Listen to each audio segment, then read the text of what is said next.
സുഹൃത്തുക്കളെ, അമിത്ഷാജി കഴിഞ്ഞ ദിവസം നമ്മുടെ എന്തായാലും ഭരണഘടനയുടെ 75ാം വാർഷികം ആഘോഷിക്കുന്ന സമയമാണ്. ഈ സമയത്ത് ഏറ്റവും കൂടുതൽ നമ്മൾ ഓർമ്മിക്കുന്ന ഒരു വ്യക്തി എന്ന് പറയുന്നത് ഒരു സംശയമില്ല, അത് ബാബാ സാഹിബ് അംബേദ്കർ എന്ന് പറയുന്ന ആ മഹത് വ്യക്തിയാണ്. അദ്ദേഹം നിർമ്മിച്ചു വെച്ച ആ ഒരു ഭരണഘടന ബലത്തിലാണ് നമ്മുടെ ഇന്ത്യ എന്ന് പറയുന്ന മഹാരാജ്യം തകരാതെ ഇത്രയും കാലം ഇങ്ങനെ നിലനിൽക്കുന്നത് നമുക്കറിയാം. എന്തായാലും ഈ ഒരു ഭരണഘടന 75ാം വാർഷികത്തിന്റെ ഈ സമയത്ത് അതിന്റെ ആഘോഷവേളകളിലാണ് അംബേദ്കർ അംബേദ്കർ അംബേദ്കർ അംബേദ്കർ എന്ന് 6 തവണ പറഞ്ഞുകൊണ്ട് ഇതിന് പകരം ദൈവനാമം മറ്റും വിളിക്കുകയായിരുന്നെങ്കിൽ വളരെ പെട്ടെന്ന് അങ്ങോട്ട് സ്വർഗത്തില് പോകാമായിരുന്നു എന്ന വർത്തമാനം അമിത്ഷാജിയുടെ വായിൽ നിന്നത്. അത് അദ്ദേഹം വളരെയധികം അവഹേളന രീതിയിൽ അംബേദ്കർ പറഞ്ഞതാണ്. എങ്ങനെയെങ്കിലും അംബേദ്കർ അവഹേളിക്കുമെന്നും അംബേദ്കർ ഉണ്ടാക്കി വെച്ച ഭരണഘടന തകർക്കണമെന്നും അതിന് പകരമായിട്ട് മനുസ്മൃതി അവിടെ കൊണ്ടുപോയിട്ട് സ്ഥാപിക്കണം എന്നുള്ള ആഗ്രഹം വളരെയധികം ഉള്ളിൽ കൊണ്ടുനടക്കുന്ന ആൾക്കാരാണ്, ഒരു സംശയമില്ല.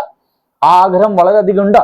അങ്ങനെ ഇതൊരു ഹിന്ദു രാജ്യമാക്കി മാറ്റണം എന്നുള്ള ശ്രമത്തിന്റെ പുറകിലാണ് അവിടെ ഇപ്പോൾ കുടിയേറുന്ന ആ ഒരു മോദി സർക്കാർ ശ്രമിച്ചുകൊണ്ടിരിക്കുന്നത്. അതിനു വേണ്ടിയിട്ടാണ് അമിത്ഷാക്ക് ശ്രമിച്ചുകൊണ്ടിരിക്കുന്ന കാര്യം പച്ചവെള്ളം പോലെ എല്ലാവർക്കും സുപരിചിതമായിട്ടുള്ള ഒരു കാര്യമാണ്.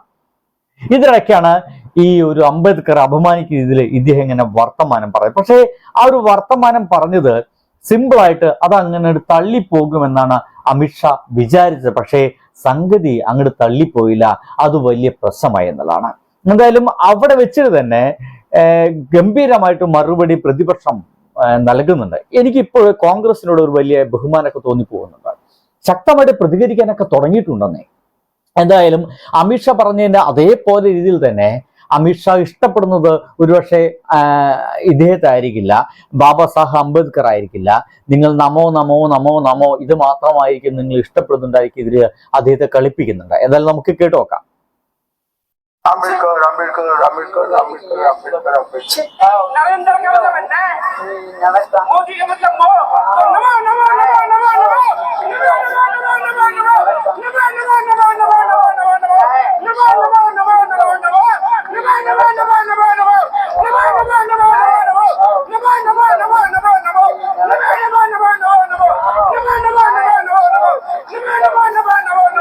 Nice.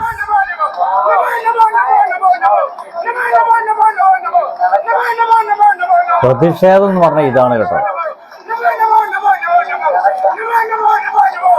എന്തായാലും ഗംഭീരം, നിങ്ങൾക്ക് ഇതായിരിക്കും ഇഷ്ടമായിരിക്കും എന്ന രീതിയിൽ ഗംഭീരമായിട്ടുള്ള ഒരു പ്രതിഷേധം ഇപ്പോൾ അവിടെ അരങ്ങേറുന്നുണ്ട്. ഇതിപ്പോ ലോക്സഭയിൽ മാത്രം രാജ്യസഭയിൽ പോലും ഇതിന് എതിരെയുള്ള പ്രതിഷേധങ്ങൾ ശക്തമായിട്ട് നടന്നുകൊണ്ടിരിക്കുകയാണ്. സഭ ഒന്നും മുന്നോട്ട് കൊണ്ടുപോകാൻ പറ്റാത്ത രീതിയിലൊക്കെ തടസ്സപ്പെടുത്തിക്കൊണ്ടിരിക്കുന്നുണ്ട്. കാരണം ഇതിൽ അമിത്ഷാ മാപ്പ് പറഞ്ഞു വെക്കുമെന്നാണ്. ഇപ്പോൾ അമിത്ഷാ ഒക്കെ പറയുന്നത് ഞങ്ങളല്ല അപമാനിക്കുന്നത്, ഇപ്പോൾ കോൺഗ്രസ്സുകാരാണ് ഈ ഒരു മനുഷ്യനെ അപമാനിക്കുന്ന രീതിയിലൊക്കെ ഇപ്പോൾ BJP-കാരൊക്കെ പലതും പ്രയോഗിച്ചു നോക്കിയിട്ടുണ്ട്. ഇപ്പോൾ ശക്തമായിട്ടുള്ള പ്രതിഷേധം കോൺഗ്രസിന്റെ കയ്യിൽ നിന്ന് കാണാൻ കഴിയുന്നുണ്ട്. ആ പ്രതിഷേധം കൂടി നമുക്ക് കാണാം.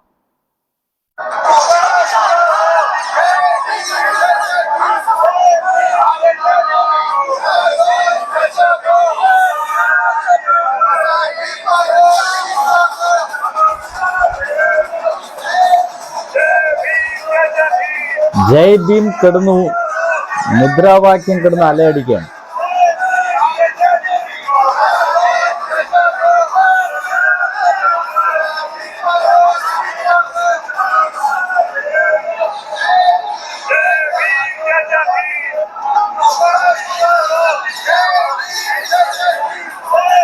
അംബേദ്കർ തൊട്ട് കളിക്കുന്നത് വളരെ സിമ്പിളായിരിക്കും എന്നൊക്കെ, അല്ലെങ്കിൽ ആരും പ്രതികരിക്കില്ല, തൊട്ട് കളിക്കുന്നൊക്കെ വളരെ എളുപ്പത്തിൽ കടന്നു പോകുമെന്ന് വിചാരിച്ച അമിത്ഷായ്ക്ക് കിട്ടിയ 8ന്റെ പണിയാണ് കേട്ടോ. ഒരു സംശയമില്ല എന്ന് പറയേണ്ടി വരും. കാരണം അമിത്ഷാ 6 തവണ ഇങ്ങനെ പറഞ്ഞ് അവസാനിപ്പിച്ചപ്പോൾ അത് അങ്ങനെ തീരുമെന്നായിരിക്കും ഒരുപക്ഷെ അമിത്ഷാ വിചാരിച്ചിരുന്നു. പക്ഷേ അതങ്ങ് തീർന്നില്ല എന്ന് മാത്രമല്ല, അമിത്ഷാന്റെ മൂട്ടിൽ കൊണ്ടുപോയിട്ട് വെടിപൊട്ടിക്കുന്ന രീതിയിൽ കാര്യങ്ങളൊക്കെ പ്രശ്നഭരിതമായി കൊണ്ടിരിക്കുന്നു എന്നതാണ്.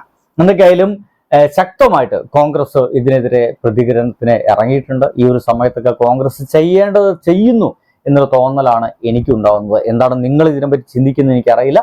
നിങ്ങളുടെ അഭിപ്രായങ്ങൾ ഒന്ന് എഴുതിയേക്കാൻ ശ്രമിക്കുക. ബൈ.